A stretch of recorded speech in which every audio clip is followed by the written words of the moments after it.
welcome back to my channel. My name is Monette and this is my channel, Evolve with Monette. For those of you that are new here, I am a professional intuitive empath and I'm so glad to share some energy with you today.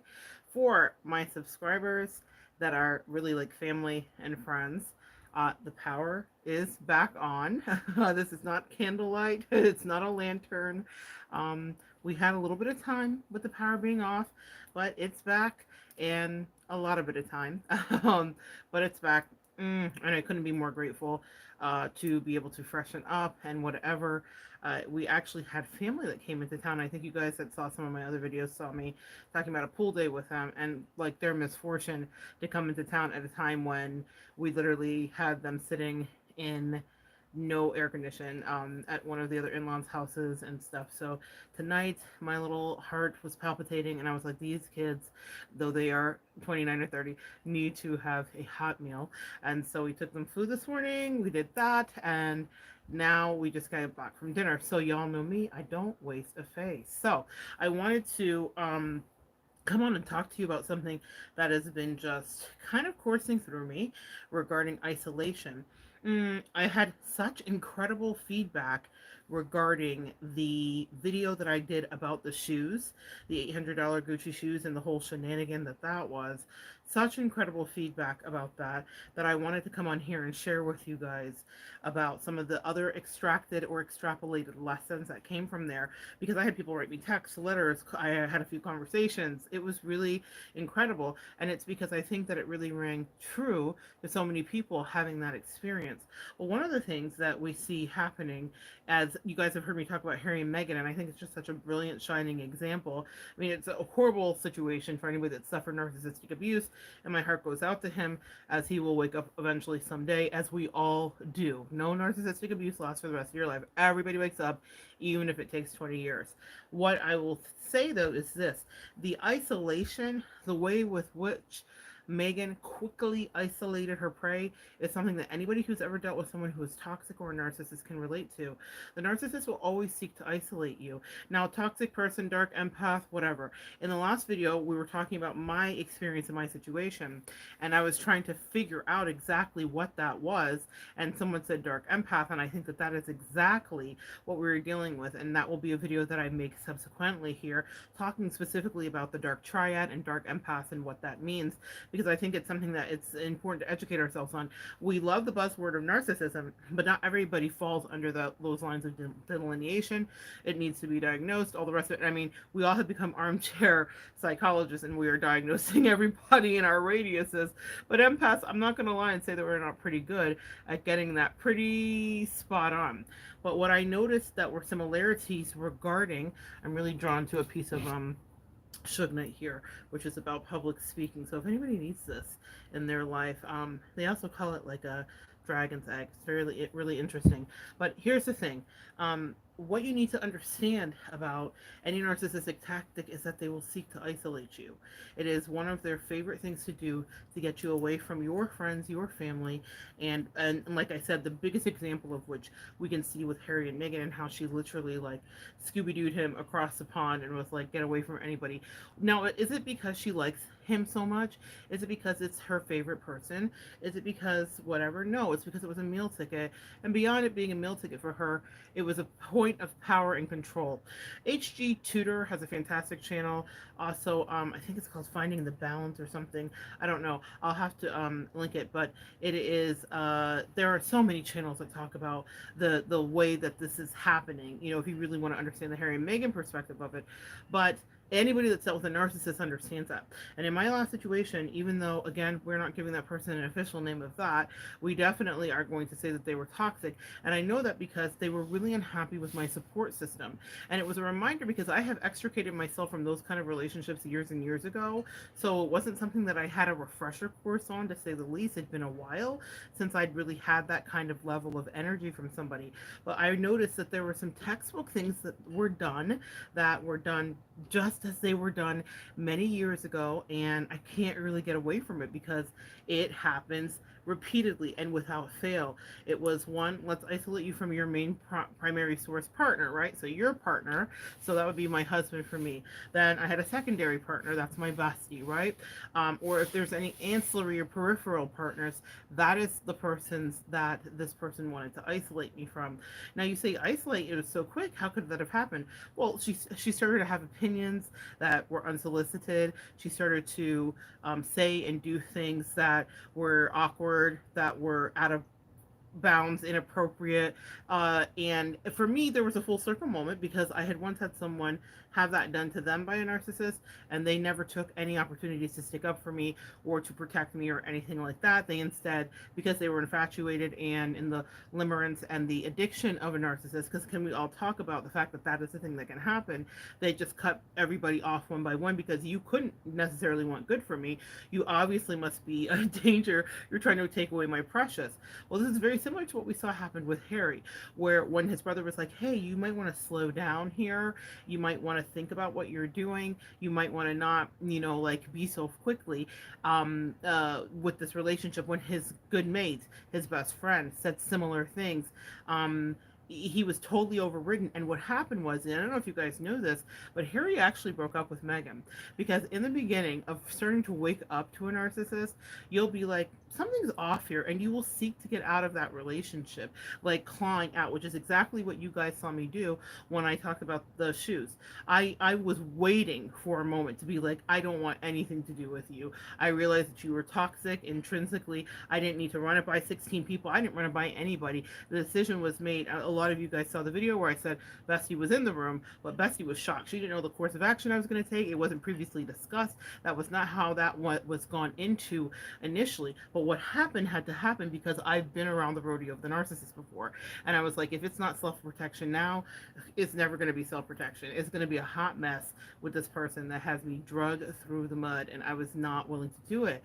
Well, Meghan and Harry broke up, or Harry broke up with Meghan, and she was so disgusted at almost landing the great prize that was Harry and losing that intimate primary partner source that she crashed his best friend's wedding. There are pictures of that if you just Google Meghan crashes Harry's mate's wedding, and she shows up and we see her mouth looking towards, we see her in a high stress situation because she's about to lose the biggest catch of her life. And Harry was so taken by that because a narcissist love bomb, even when they're trying to hoover you back in, even after that you've broken up with them, can feel so extreme and so intense that you will want to get back. Well, that best friend took umbrage with it and was like, hey, that was really inappropriate, like that she did that, like, whoa, watch out for this girl. And what happened was, because of Harry's addiction to Meghan and because of the limerence and because of the unhealed trauma that Meghan was absolutely pushing on, he cut everybody off. And the thing that struck me about that, it is that everyone can't be wrong. So in their dynamic, and this is something maybe you can like copy and paste over your life and what you've seen, can everyone be wrong about a person? Have you ever seen a friend going down the wrong road with a person, known that like the person was toxic AF, knowing that your friend was going to lose themselves? You maybe tried to warn them and then you're the bad guy. We all have been there. I've been there several times. Several times. It is a hazard of my job because I don't just know it. I know it and I can see it. I can literally tell you things that are going to happen, and it's creepy and it creeps people out. It always has. Now I'm lauded for it. Imagine that. The tide is turned. But once someone's in danger, the time when my gift is the most powerful and maybe the most useful, it's usually shunned. And a lot of us empaths can relate to that. So all these people around Harry were like, warning, danger, danger, Will Robbins, warning, run, abort. This person's trying to isolate you from us. Was his brother wrong? Was Kate's opinion wrong? Was the mate's opinion wrong? Was King Charles's opinion wrong? Was his very wise grandmother's opinion wrong? Forget about the politics of the monarchy and about imperialism and about the whole thing. I mean, that's a whole nother story for another day. Whatever. Let's look at the family, a nuclear family seeing their kid in trouble, essentially.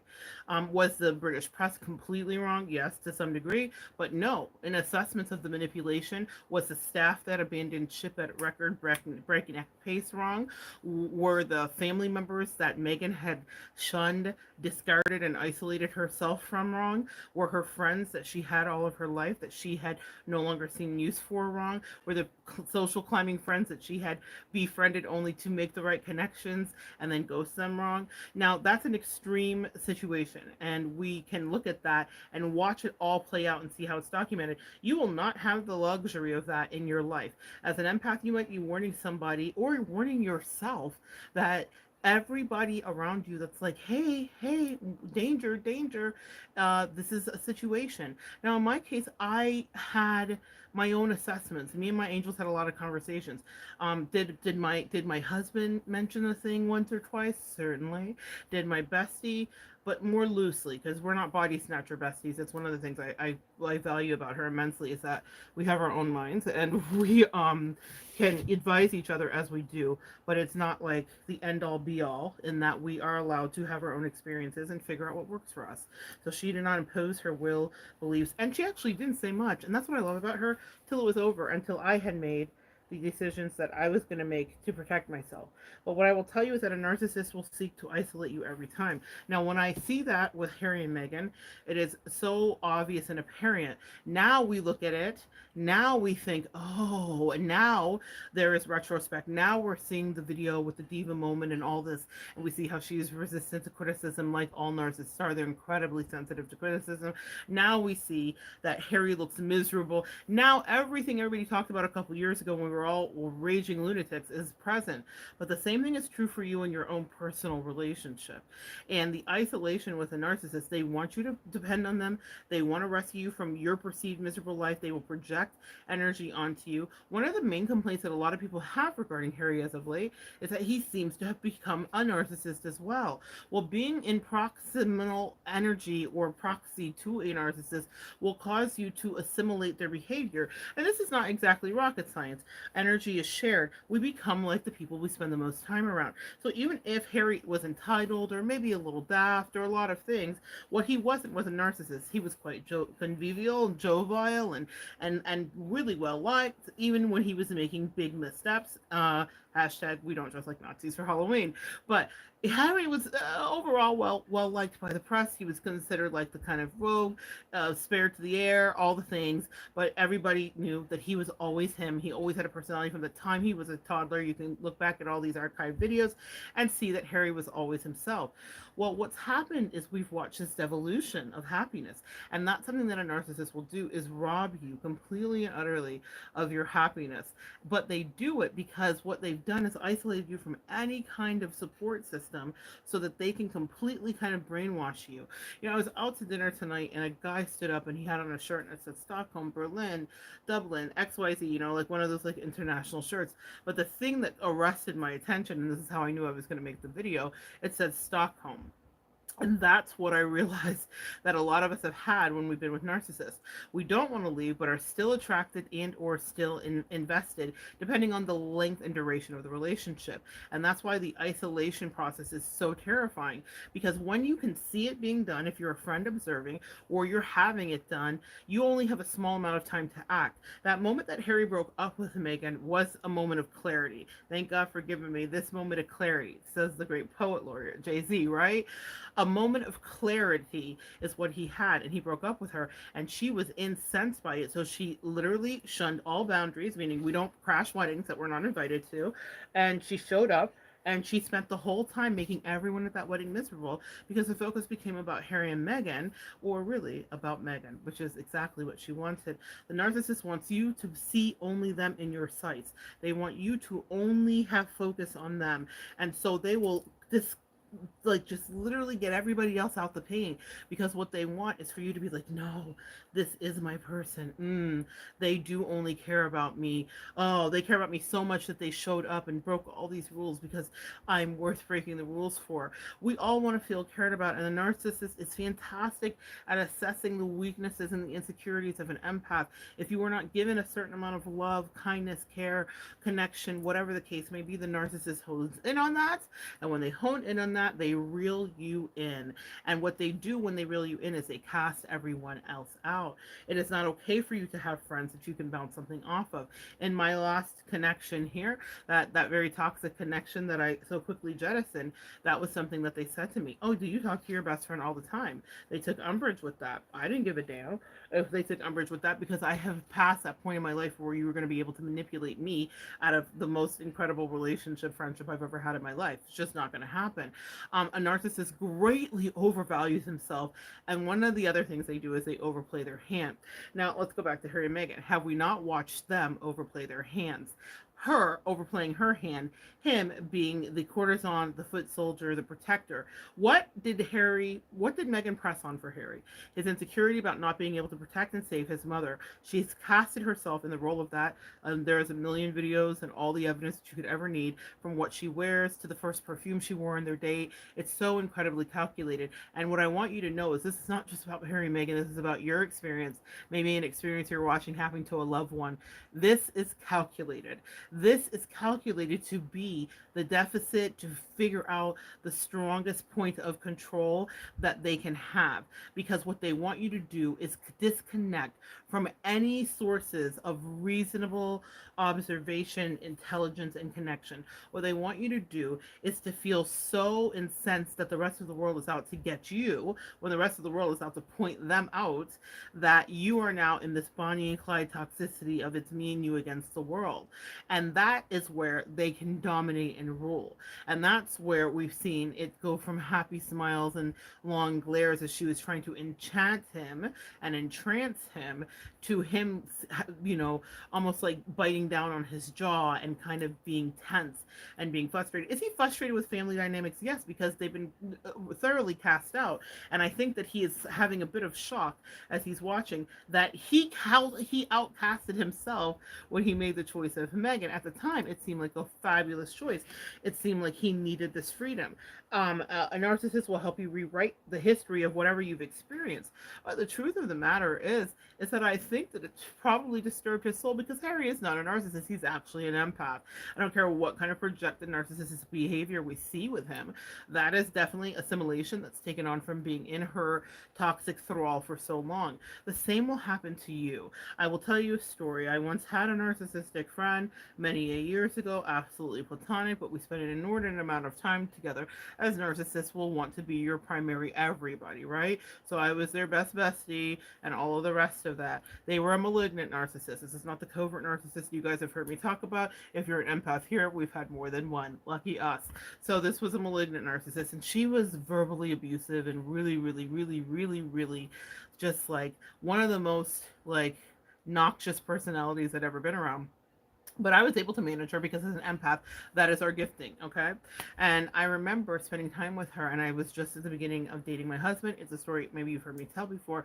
And I came back to our place, or to his place, excuse me, at that time. And he didn't know where I'd been that day. He knew I had work, and then I said I was going to stop and see friends. I didn't really like expand on it. We weren't to that like depth and level. He knew who my friends were, and he had met my friends, even though it wasn't what I exactly had wanted. That narcissist kind of forced her way in because she was like, how dare you have a thing and I not know about it? So in any case, when I got home, he says to me, because I was quite crass and argumentative and things that were not characteristically me, and he was like, oh, you've been with, and he says her name, and he's like, yeah, I don't want to date that person, and so whatever's happening here, fix that. Like, just called me straight out. And it was the first time that I had a real conscientious awareness of just how we can take on the personality of that person. Their entitlement, her rudeness, and things that just were not intrinsically my nature were rubbing off on me. And for whatever reason that day, the stars had aligned where my very perceptive or sign husband called me out on my shit. Alpha energy at its finest. Sometimes a good call out and a good check from a mate, no matter what your gender dynamics are, is healthy. Sometimes it's exactly why we have partnership. But it was such a powerful lesson to me because I thought, geez, I didn't even tell him who I was with. He got that dead to rights. How did he know? And I started to really reverse engineer that and think about the entitlement that she swam in daily, and how I used to think it was gross, but then I just started to take it on. So when you see people like a Harry and Meghan situation or duo, and maybe you see that in your life, and you're like, well, that person didn't used to be like that, but they're with this person now, and they're a total asshole, and I don't understand. There is a way that you will kind of soak up as empaths. We are sponges, we are permeable, and that's why it's always said with empaths to protect your energy, right? Because you will soak up the energy of the other person. And it's weird, and other people will be like, I don't even recognize you, you've been body snatched. That's why I say specifically my bestie and I are not in a body snatcher relationship.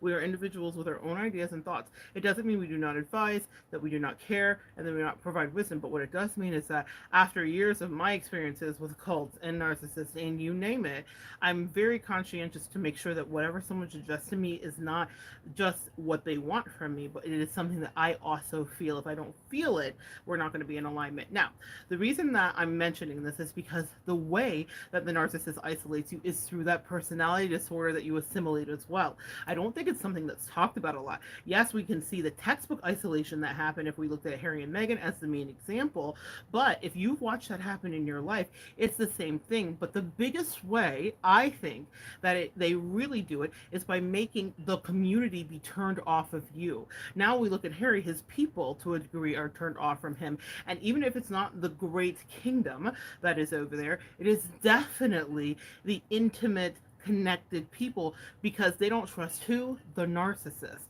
And the narcissist is not Harry. No matter how terrible his behavior has been, no matter how many tantrums, no matter how much he's gone out and fought every battle for his wife on the behest of her as she is morphed into his mother in this really sick Freudian way in order to really push his buttons.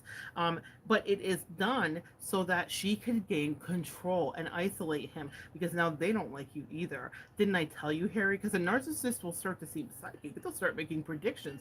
That person's going to turn against you and whatever. Well, yes, if you start behaving like an obliterated asshole, of course they're going to. If you start becoming entitled and rude and disgusting and unreasonable, of course people are going to be like, who are you? What's happening?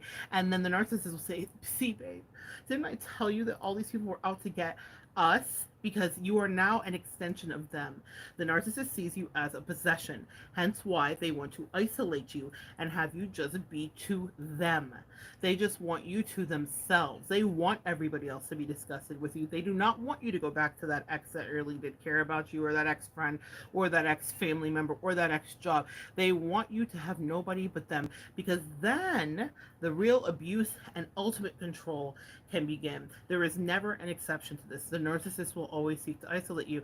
If you see the warning signs, be like brave Harry once upon a time when he did break up with her, because he got it. I believe that in his mind he was like, something is off here. And I don't know why I'm acting so crazy about this girl. Why did I fall in love with her so fast? It's called love bombing, Harry. It's a thing. It happens to the best of us. And it happens to the best of us sweet empaths as well. But it is a real thing. And so many of us get into that situation, and then we think, we second guess ourselves, and we say, no, I didn't see that right. I didn't get that right. But a lot of us get a clearer view when you see it on somebody else. So if you are paying attention to the Harry and Meghan thing, that is the perfect example. Let's say you didn't pay attention to the Harry and Meghan, but you were this side of the pond, and you were like, I was enthralled with Johnny and Amber and that situation. One of the things that caught me in testimony that is forever in the annals of the court system was the way that Johnny talked about Amber's initial behavior with him. She used to come in. When he would come in from work, she would be there waiting. She'd be baking cookies or cooking something. She would stop what she was doing and come over and take his boots off. And one day she was pouring a glass of wine, or she was busy and her back was turned, and Johnny wanted to take his boots off. So he started to take them off himself, and she came over and she stopped him, dead serious. No, Johnny, what are you doing? That's my job. And he thought it was peculiar and odd. There is footage of him testifying about this. It's because what she wanted to do was make him completely dependent on her, and then start to devalue him, which we saw with her recording him secretly, taking pictures, doing this, doing that. And both of them gave as good as they got, but what he did was retaliatory abuse. It's when a narcissist pushes you to a certain end, and it's so bad that you do finally retaliate, because we are human after all. And then people look at you like you're crazy, which is exactly when she would stage those pictures and be recorded, because she would know that she would push him to a place of insanity, and he reached it. So if you did not pay attention to Harry and Meghan, then a lot of you guys did pay attention to Amber, and she certainly isolated him quickly from everybody. People have an idea about when a narcissist is afoot. It reminds me also of Anthony Bourdain and the witch that he was with. I can't even think of her name. I think it's like, no, that's not her name. Oh, Asia. Asia Argento, I think it is. Asia. There is a new book that is coming out that I will be reading, and it was written, and it was less fluff and more grit, and it really goes into I'm gonna make a whole separate video about that, about the last days of his emotional abusive relationship with that woman, and why he killed himself. And he killed himself because of that woman specifically. This was not just Tony having mental illness. He said something in one of the captions that was never heard before, and it was controversial, and people didn't want it seen. They said, "I hate my life, I hate my fans, I hate my job." This from a man who had the best job in the world. This from the man who all often had the introspection and the wit of a poet, and was a writer, a poet, an author, a creator, an innovator. This from the man who had been hustling and grinding to get his work out and his words out since he was in the 90s, yeah? When he was slinging hash at low-level places until he ascended the ranks. So all of a sudden you hate this? No. What changed and what shifted was a narcissist came in. Misery loves company, and she sought to isolate him from the world, and that she did. And when she had him completely in her thrall, she thumbed in her nose her newest affair because funsies, and drove him specifically over the edge. There's even exchanges that are there, their last text exchanges, when he's like, "What do you want me to do?" Because he's beside himself. He's apoplectic. He has fired people that have worked on his staff for years. He has pushed away his mother, the mother of his child, and his wife, and his confidant and friend, because they were actually friends. I think her name is Octavia. And Octavia, there is a quote in there where she sends him a message, and she's like, "I'm tired of pretending that I don't know who you are, and you're so isolated from me." It was Father's Day, and she wanted to post a picture of them having a dinner with their daughter or something of that nature. But Asia, the narcissist, was so incredibly jealous of that she would just give Tony endless amounts of shit, because he was rather addicted. And Tony, being a former heroin addict and an actual addict, truly had engaged those addictive receptors, and he had now put his addiction onto her. You will become addicted to your narcissist if you are not careful. And I don't even know that you can be careful. The addiction is inevitable, right? Because they want you to feel addiction. They want you to see them as their primary source they use you as a primary source of fuel, but they want you to see them as a primary source of dopamine and serotonin. So for Tony, it was such a deadly combo. Some of us escape without being terribly scathed, or even if we are, we can't escape. He says to her, the woman, the wife and he, or the ex-wife and he, have the exchange, and she was like, "I'm tired of pretending I don't know you," and he's like, "I know, but it's making Asia insane, so could you just stop?" So to his own daughter and the ex-wife that he spent 11 of very happy years with, he was like, "Could you please just pretend and not post pictures because it pisses her off too much?" The last conversation between Asia and Anthony was one where he says, "What do you want me to do?" And she says, "Stop busting my balls and leave me alone, or leave," or something. And then the next day he kills himself. So people can argue that it wasn't about her. I don't give a damn. As an empath, I know. And as a person who adored Tony, I felt it in my soul. It's one of the things that incenses me, because I'm like, you left this earth because a narcissist drove you crazy, quite literally, and that's what they will do. She wanted him completely isolated. She wanted him completely humiliated. He started blurring lines. He was doing really shady things. He was paying off people. He was doing things. He was wielding his power, which when we love somebody, we will begin to do that. Let's refer back to Harry and Meghan. Harry began to wield what power he did have in order to protect Meghan, in order to give Meghan whatever she wanted, in order to let Meghan upstage everything, upstage everyone, in order to make her the headline all the time. Harry began to behave badly. Now, Harry had behaved brashly. Yes, he had been a brash young man at times, but was he badly behaved? Not necessarily. Well, that's debatable. Again, Halloween costumes, that was weird. Was he badly behaved? There were moments. But was he consistently badly behaved? No. Did he understand the protocol of the royal family that he was born into? Yes, he did. He was being groomed from the second. Even if he was the heir to the spare, he understood these are the traditions, this is how we serve. So when Megan says, I can't believe I'm not getting paid for these walkabouts, as she would as a celebrity in America, and as a D-list celebrity, she would have never. Okay, girl, well, let's get back to reality, ho, for real, real. But the truth of the matter is narcissists feel that they deserve that level of grandiosity. So Harry starts behaving very much like Anthony Bourdain. I pray to God that it does not end in the same level of self destruction. However, he started to treat people that were his intimate confidants, that had been his friends of many years, that has been his very own flesh and blood, like they were the stranger danger, and everything had to be in protection of Megan. There's a very complicated layover there with the mother issues and all the rest of it, and I think we've talked about that at various times, and if I haven't, there's certainly a million videos on here that will. But it is important to understand that it was all part of an isolation tactic. Even if they're not wanting to be with you, they want you to still be isolated. When Megan decides she's ever wants to discard Harry, or if Harry ever wakes up and screams into the night and gets therapy and gets out of it, there is an isolation. She doesn't want that to be easy for him to have a resource. You over here alone, alienating the people that know you, your culture, and your customs from me. Well, there's no greater kind of like pat on the back and energy boost for a narcissist. That feels delicious, right? They love that. And if they can't have that, then humiliation will come. Can you imagine the kind of books and smear campaign that she'll write? Can you imagine the secret racist things that she'll utter that Harry may have said in his sleep? Absolutely, she will, because her intention is to have control. And that's why a narcissist wants to isolate you, just in case you don't know. So if they can't turn you against yourself and against the loved ones that do care about you, they will then turn you against you and them and make it that you are always victimizing them, and you can't win. So that's why when I say like go no contact, discard, and disappear, it's the best thing you can do. You're not going to win a war of words with them, because if you can, they're going to try to pull you back in. When I had my situation, it reminded me of and Harry and Meghan's situation, also Amber and Johnny's, and also specifically Anthony and Asia's, reminded me of a person that I used to date.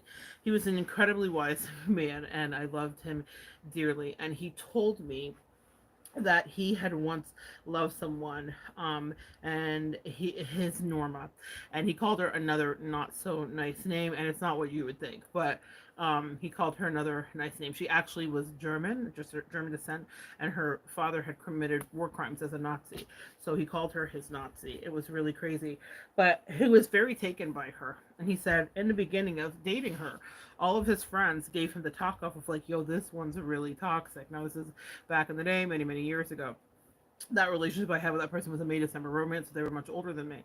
And so he would talk about how his dear friends that he was friends with to that day, all his friends that I had met, had warned him that his Norma was toxic, and that she was going to just be a reckless, mean, horrible bee, and that they didn't have words for narcissists then and all that stuff. It wasn't a thing. They just didn't like her. And one by one, he started to like turn his back on these friends, corresponding with them by email secretly as not to upset his Norma. However, every single thing that they said about her was right. She did things to him financially, emotionally, cheated on him, married up, did all the things, like left him, like married I think like a railroad millionaire, because narcissism, a la Megan, a la Amber, a la Asia, they're always social climbing. So he was good at the time, a Scottish sea captain, that was lovely. But there was a railroad magnate and a millionaire, billionaire, whatever. Well, it's time to let you go. But he did not see that. He said for about 2 or 3 years. For 2 or 3 years, he was caught up in the rapture of love. He was fully enthralled and enraptured and enchanted, and he started to treat badly, or at least shun to a certain degree, those very same men that I met later. But he said, man, this one guy, one of his best friends, Tom, he was like, Tom looked at me and was like, this one is trouble. Now, the reason that it triggered a memory for me is because as I read Roadrunner and various things, or Anthony Bourdain's last book that came out that was sanctioned, a lot of his staff and people, and it reminded me of, if you guys watch Bad Vegan, it reminded me of Sarma. That was a narcissist that Sarma was under the thrall of as well, who also isolated her. If you guys watch Bad Vegan, go check that out. It's on Netflix. Fan-freaking-tastic. If you want to see a mindfuck that is unbelievable. Because people are like, is she culpable? She was part of this. I don't understand. No, she was under the thrall of a narcissist. I'm not saying she wasn't culpable. she had to serve her time. She had to pay her accountability. Because that's one thing. A narcissist might pay their time and do their accountability, but you're really going to be the one that takes the brunt of it. But in any case, isolation is what he did to her as well. By the end of it, she was living in some like filthy hotel room in Tennessee, far from the glittering lights and the celebrity clientele that she had amassed in the thousands and the hundreds of thousands essentially at her very fancy, very posh, very trendy vegan restaurant. You know, she was on the cutting edge, Sarma. So go watch Bad Vegan. But the guy that she was with was a total con artist, as all narcissists are. And all of her friends and all of the staff give their accounts throughout that, and they say we tried to warn her. This was getting weird. We didn't understand. Things he was saying weren't adding up. Everyone else can see it because they're not under the immediate thrall of the narcissist. So even if your narcissist is your friend or your lover, if it's your lover, it's even worse. I think that Tony's addiction sexually, emotionally, and all of that played a huge factor into his depth of isolation. In the end, he was isolated, even from the people that he loved. Even though he was around him, what they said was he was vacant. He was no longer the same, and he was no longer there. It's a very similar thing that will happen to you, and we've watched it happen with Harry and Meghan. We've watched it happen with Johnny and Amber. Johnny broke out of it, though. Thank God for that. And we watched, unfortunately, Anthony broke out of it himself. He couldn't stand the thought of not having this person in his life, which is exactly what the narcissist wants you to do. The reason I bring up my captain and his Norma is because he said a similar thing to me. Now, I know the word for Norma today would not just be Nazi, it would be narcissist. And so that is exactly how the entitlement of watching your father get away with war crimes and brag about that and live off of the money of killing millions of people, you know, turns one into a different kind of sociopath, I would imagine. But his friends weren't wrong.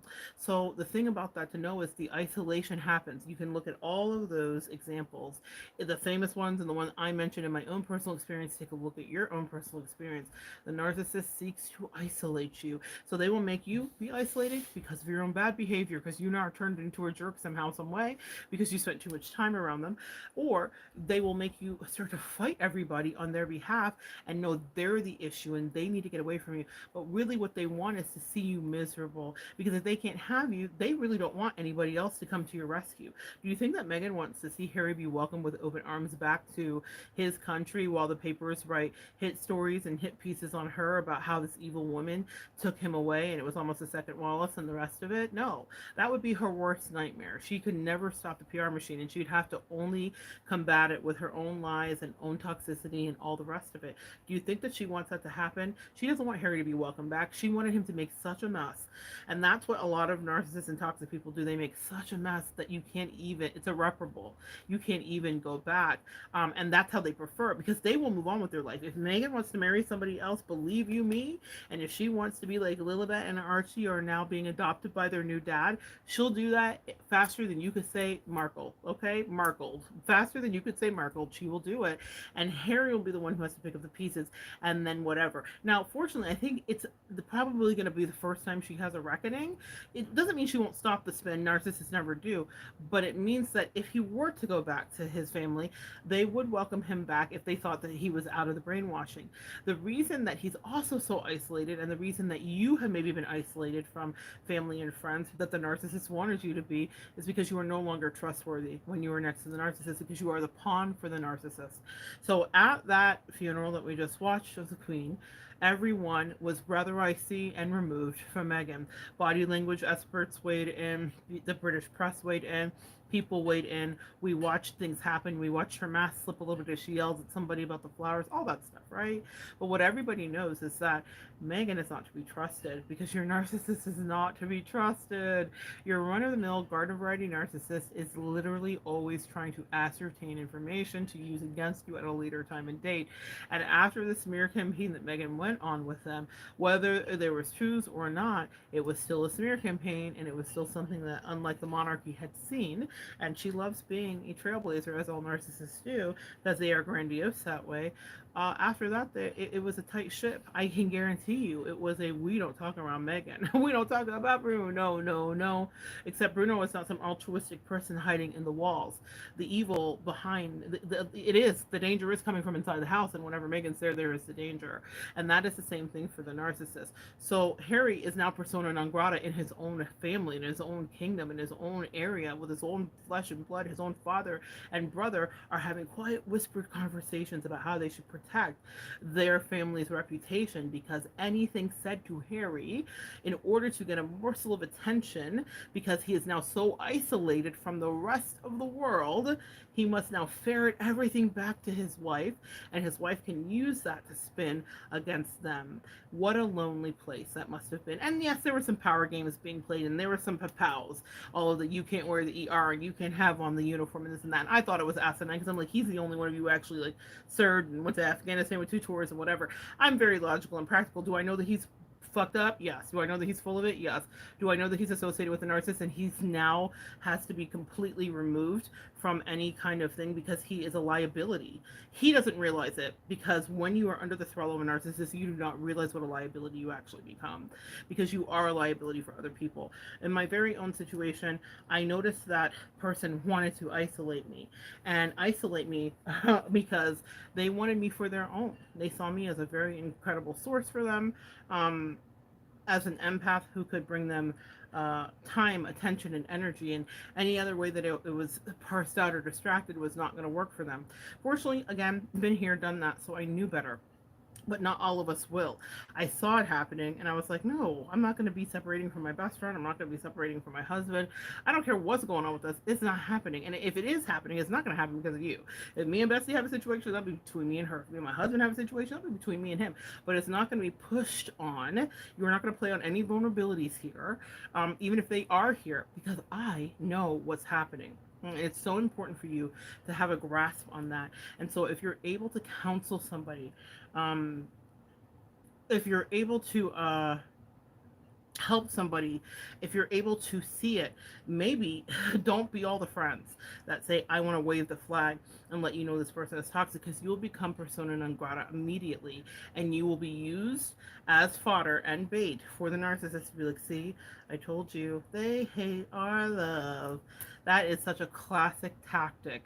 And as I've given these examples, it never fails. It happens across a wide spectrum. It doesn't matter what the power dynamic, whether it's a man to a woman to a man, it doesn't matter the race exchange, it doesn't matter the gender, it doesn't matter. It is a tactic that's done. It doesn't matter if you're lovers or friends. They don't want you to have anybody in your life that's not them. It never fails. They never stop. They will always seek to isolate you. And then you'll think, well, okay, well, if they isolate me, because in our sicker times, I've literally had clients say this to me, but that just means they love me and they want me also themselves, and they really, yeah, no, they want you to feel abused and isolated eventually, because misery loves company. So the narcissist is inherently miserable. They are devoid of being able to kind of like gin up any real emotions of happiness. They hate you for your empathetic, happy nature, your sunshiny, I think I'll go for a walk outside now, the summer sun's calling my name. Yeah, they hate all of that, okay? SDF says it's true. They want to be the center of the universe. Thank you, SDF, for joining me. It is true. And so they want to be the center of the universe, and they hate your happiness. They hate your optimism. You fell down and scraped your knee, but you got back up. And no, Amber, you were not stung by a bee, and neither was your dog. But you got back up and you decided to kind of live another day, and they hate that sunshiny way. Sunshine days. They want to like annihilate that out of you. So at first they love it because they're like, oh, I wish I could be like that.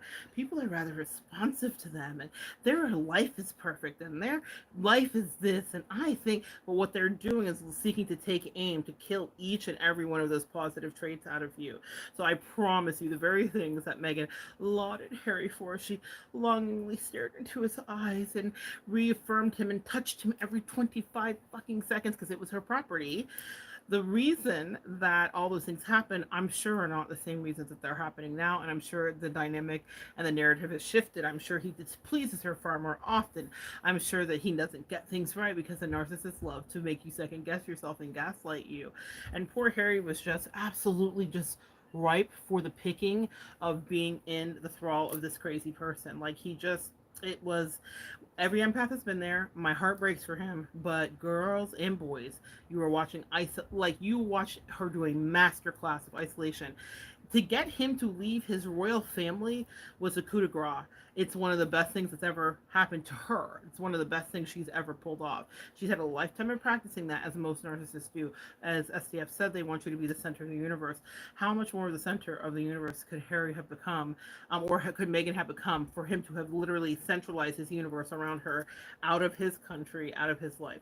That doesn't mean that he didn't need to have an experience. It doesn't mean he didn't sign up for it. It doesn't mean that he didn't sign up to teach us all a lot of lessons as observers, because it's been an incredible fount of information, because we're watching in real time the destruction of a narcissistic relationship. But that isolation is a no. It's like one of the first things they will do. So all of a sudden, your friends you've had for 20 years don't matter, or 15 years, or 30 years. All of a sudden, your family that's loved you, has never been an issue, doesn't matter. They will discard their own people too. So narcissists aren't just trying to get you to leave your people; they leave their people. And Meghan was very famous for that as well. We also saw that a lot regarding social climbing and Amber Heard, and how she would have infamous fallouts repeatedly with friends. Some of them couldn't even testify because they'd already fallen out. Even if they did, they were doing so begrudgingly. So it's because that is their nature. People are disposable to them. And so they want you to dispose of people too, to prove your loyalty. And the second you do, they've got you, because they know if you will give up your countrymen, your brethren, your kin, your people that have loved you their whole life, they know that they have you in their grips completely, and they can dismantle you. And like I said, I had clients that would be like, well, that means that they love me and they're going to take care of me. No, eventually they will be cold to you, they will be non-communicative, they will be abusive, they will be cruel, and they will humiliate you. It never fails. Just like they seek to isolate you, and that is a promise guaranteed, they also will seek to see you kind of crippled with inertia and not knowing what to do, because they had been winding you up and putting the battery in your back to attack everyone. And when there is no one else to attack, there will just be you. I tell you no lies. So, open your eyes. And if you have a friend that you see going down that road, I don't envy you. It's such a hard thing to avoid saying anything. Could Harry reconcile with his mates? Will he someday? Certainly. They'll say, man, we saw what was happening. We tried to tell you. We knew this was going to go this way. Brian S. says, they're just awful. We knew it was going to go this way. Yeah, could he? Yeah, but sometimes damage is done irreparably. And I know that I know that in my case, I was never going to return to any of those. But whenever I've broken up with a narcissist or left, I mean, it's always been me that's left them. Um, and I do it. I do a tactic that I call the Law and Order SVU gunpoint tactic. You know, when the crazy person's holding you at gunpoint, and you're like, "I absolutely love you. We're gonna like get married tomorrow. Like, forget about tomorrow. Let's do it today. Let's go down and dress as a piece today." I love that outfit. That's a perfect.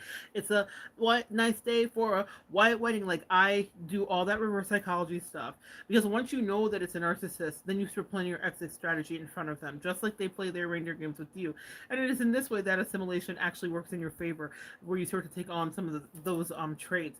But every narc that I've ever left, I've left while I've been like, I adore you. I've never adored you more. It is after I've left that I've been cuss them out or let them know, or they found out or figured it out on their own that they were basura to me. But at the time, because they are holding you at gunpoint, if you leave them and you tell them, mask off, you better run.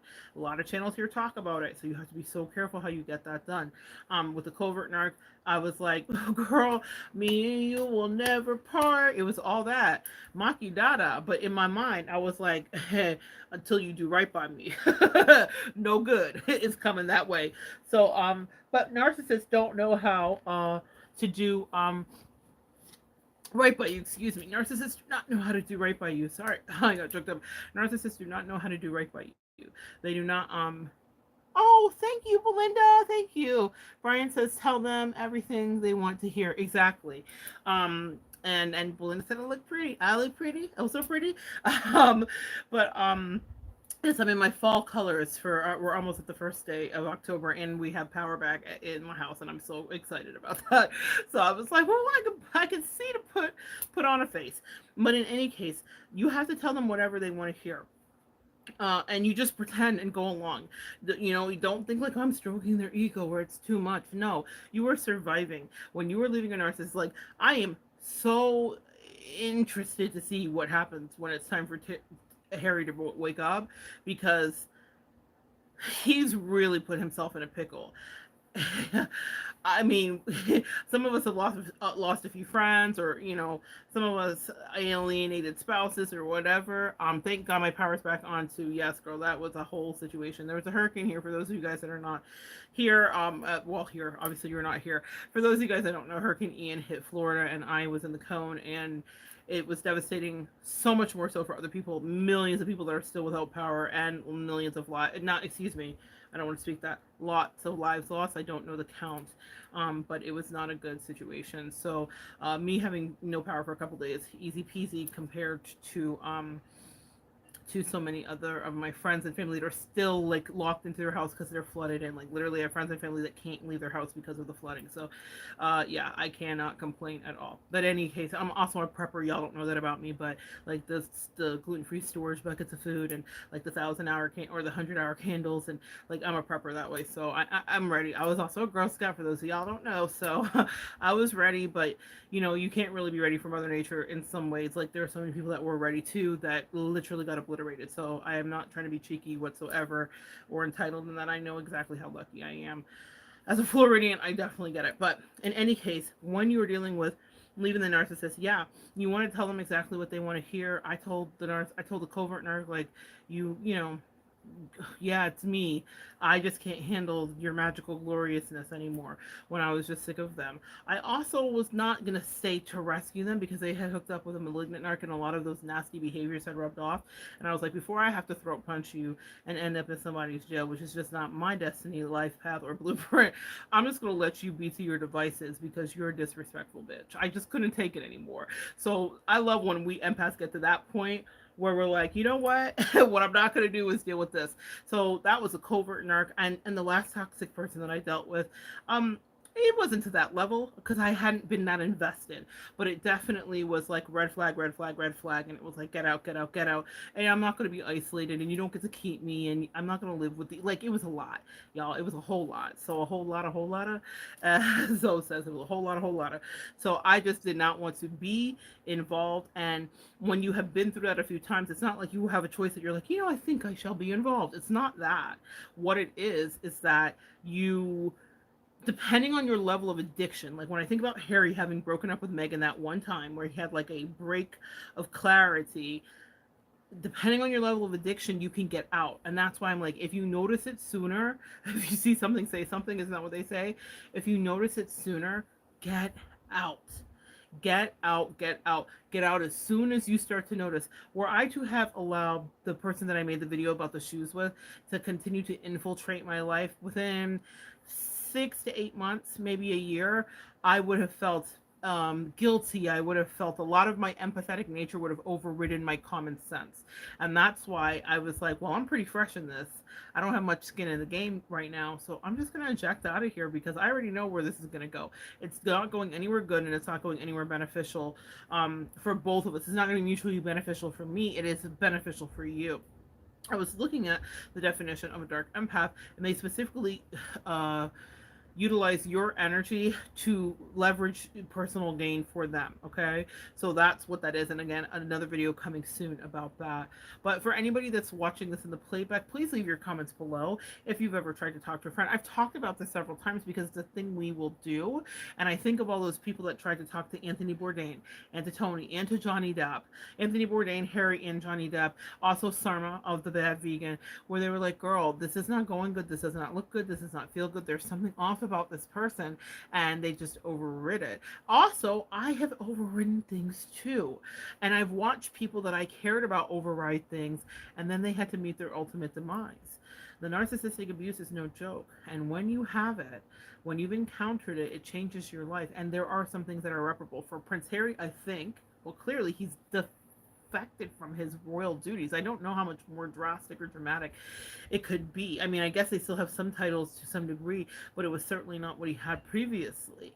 All of that for love. And it's so interesting because he was quite entitled just being a royal. I don't think he realized the ramifications of what he was giving up, because it's like he was devoid of real life lessons. It doesn't mean that he didn't serve his country and that he didn't see war and he didn't do those kinds of things. But regarding love, when you're a prince, everybody wants to catch and keep you. So I don't think he's ever had to give up something or make a bad decision in love that had lasting consequences. This will be written about in history books for the rest of his entire life. People will read about it after he has passed. His grandkids will know the legacy of what his family did to the royal family, but also what that relationship did. My favorite part of this story is that, as Natasha Bedingfield says, the rest is still unwritten. I am really looking forward to the wake up. Um, the scary part of allowing the narcissist to isolate you is that they know that if you have nobody, that you will have to stay with them. And so I worry that he will not really, like, it's going to be very hard for him to leave her. As much as I want it to happen, as much as even intuitively I know it will, I'm just like, oh my God, the headache that is going to be. Because it's not just, do you have a country welcoming you back? I think they will do it instantly, but it will be what she creates as a shitstorm, because she will have lost the best supply she will ever get in her life. She will she'll do exactly what she did when she crashed that wedding. Boundaries will be broken, everyone will be miserable, and she will use those children as leverage. 1000%. It's a fascinating thing, and it's an unnecessary thing. And if he would have followed his first mind, uh, we always have a time where we can break out of something. If he would have followed his first mind when he did that first breakup, we wouldn't be here today, clearly. But the addiction to a narcissist is so strong. Um, yeah, Ryan says they will steal your soul. Um, a collective breakup. I don't know, because here's the thing: a collective breakup prayer. The thing that's tough about that is, what if this was supposed to happen? What if this is the fate? Oh yes, I am safe, Miss Laura, and the power came back on recently. So yeah, I had to get on here. What if this was what if this was his fate? What if he was supposed to have this happen? Because sometimes people are lessons to us, right? On a grand scale.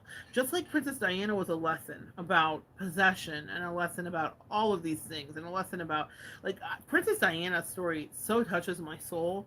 I have such incredible compassion. Um, for her. I love her so much, and I feel anger for the fact that she was hoodwinked into being with someone who prized her karmic, who is now the queen consort, Camilla, over her. And she was actually naive. Megan postured that she was. She was not. She was well studied and versed and calculated. But Princess Diana was truly a actual virgin, and an actual young lady who was, like, not realizing that she was going to be fighting about her husband's mistress on their marriage night. Like, she was treated not fairly. I don't just mean by the press or by the royal family. I'm just saying in her relationship, there was no respect. He was a complete and utter dick. King Charles, yes, he was. Listen back. There's a thing on Netflix, I think it's Diana in her own words. You can hear her talking about an affair. Anybody that's ever had someone cheat on them knows the way that feels. Anybody that's ever had somebody rip their heart out and not be clear. I work with clients that are everything, and that have all manner of relationships. And even in my own relationship and marriage, I have written my own rules for what works for me. But there is something when you rip someone's heart out and you're not transparent, you're not clear. And that's what she had. So my heart is always for Princess Diana. So completely. It touched my heart to see the archives of Prince Philip's letter saying, "For the life of me, we cannot understand why Charles is not in love with you the way we are, and why he's chosen Camilla." It's there, documented. Everybody was wondering what was going on. I don't know why I deviated to that, if only to say that. Sometimes you will be called to play out something on a world stage. We sign up in life to play different roles. Not all of us are going to be famous. Not all of us are celebrities. Not all of us are influencers. Not all of us are that. Sometimes we're living a regular old life, in our regular old life, as I do. But I'm going to tell you something. We do have people that sign up for these big lessons. for some reason it comes to mind. There's a lot of things that are coming to mind right now, but we have people that sign up for these big lessons to do it on a world stage. So could we do a collective breakup prayer? I don't know if that's interfering with their will, and I'm so careful about that. So no, I wouldn't necessarily do that. I think that we could do a wake up prayer for Harry for sure. I would be so co-signing that he sees clearly and that he gets mental health in order, and that he starts to find one confidant that he squirrels away that Megan can't get to and doesn't know about, that someone can talk common sense, that his angels and ancestors, that his mother, oh God, because that's where the wound is for Harry, that his mother herself intervenes. That's what I'm going to pray. And no judgment on your prayer at all. I just am so careful, because if God gives us free will, then who are we to take away anybody else's? And so I just am really like conscientious about that. I would pray that his mother communicates with him and helps him, and that his angels and ancestors, being his mother and whomever else, his grandmother now an ancestor, that he gets clear dreams and messages. I do want that for him. But listen, we could pray that all day, but look what happened with Anthony. People in his life wanted him to get out of that relationship. Even he said, I'm in trouble. The second he fell in love with her, because the addiction was strong, he recognized it as heroin. He said as much, like, I knew I was addicted to her. And so the reason that I say that is that he was not able to be unscathed. I don't know who was praying for him. I'm sure Asia, his not Asia, excuse me, she was the witch, but his ex-wife, Octavia, and other people were praying for him and did love him, and friends and family adored. Tony was adored worldwide by all of us, but his intimates, can you imagine how much they loved him? And so, but he wasn't able to get out unscathed in the end. The thought of being without her was too intense. I don't think Harry is to that degree. And I'm praying that whatever happens for him, that he can heal. I hope that just like the rest of us, he wakes up and says, "Oh, it was a narcissist," and that he looks back on it one day. And can say that, but it's so messy, and what he did, and this is exactly the kind of mess a narcissist wants you to be in. One that's so messy that even the idea of leaving them feels overwhelming, so that you just give in. You just stay. You just continue to be abused. You continue to be isolated. You continue to be unhappy. That's really what their hope is. We heard that when Amber says, "Oh, Johnny, who are you going to tell? You were abused. Who's going to believe you, Johnny?" Well, the whole world believed him, but he had to lose so much. What have I taught you guys here about karmic relationships? They will cause you to lose. So if you are wondering, like, well, this new person I'm dating, are they karmic? Are they good for me or not? Love enhances, love grows, and love adds to the value of your life in every way. A toxic partner, a narcissist, a dark empath, someone working under the Dark Triad, will cause you to lose. So whether it's financially, emotionally, energetically, you will stop. Let's say you're in great health when you meet someone, and then your health starts to decline and you're losing clumps of your hair. I've had all of these stories from clients. Let's say your bank account was super flush and good, then you start losing money or spending money.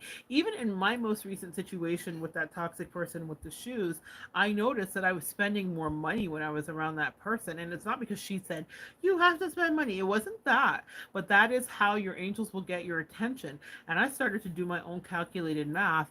Laura says, "Can't believe a woman who pooped in the bed on purpose." Yes, girl. You can't believe anybody who did that. That's so calculated and maniacal and insane. Like, actually psychosis. But I started to notice that there was things that even in the last transaction of me making sure to make sure that that guy was taken care of, that was at a loss to me, which is fine. God repays me in kind, pay it forward. I am blessed and highly favored and abundant every single day. I'm so grateful. And I just mean, like, I have good love in my life. I have good people in my life. I have a roof over my head. I have food in my mouth. Like, I am blessed in so many ways. So that was not any big deal to me, but I was very conscientious and aware of the fact that an association with her was a liability to me. When I cut off the covert narcissist several years ago, that you guys have heard me make a great deal of content about, it was because she was a liability to me. I saw her as a loss. I saw her as someone that was going to cost me something in the future and that wouldn't be good for business. And she was causing me to lose sleep at night. She was causing me to lose sane thought. She was causing me to, so it may not always be quantifiable in finances, but what else is someone causing you to lose? Your stability, your sanity, and the rest of it. You have to be so careful and pay attention. And so I know without an unequivocally, likely, I am sure that Megan not only is a narcissist. I mean, I think that goes without saying at this point, but she is a karmic for Harry. And so, yeah, we could pray all the prayers, but this had to play out because he needed to learn this lesson. Just like all of us needed to learn lessons about the toxic partners we may have left, or the toxic friendships we may have ended, or the toxic bosses we walked away from. I hate this for Harry, but his entitlement, what they say about Icarus flying too close to the sun, hubris will be the downfall of us all. And being that he was a monarch, yeah, there was a great deal of hubris. This is such a humbling experience when you come face to face with a maniacal, manipulative narcissist. I've never seen one more manipulative than Megan. She is like calculated to a T. She will not poop a bed, but she will write a story, she'll spin a tale, and she will do a smear campaign that will blow Harry's socks off. I think he will be shocked at who she ends up becoming. And I think that that's why this has to play out, because he needs to have the full experience and recollection so that we can learn as well. He signed up for this assignment after all before he came in. He knew there was going to be a Megan. That's my personal belief. He signed up to meet her, and he signed up to play this all out on the royal stage.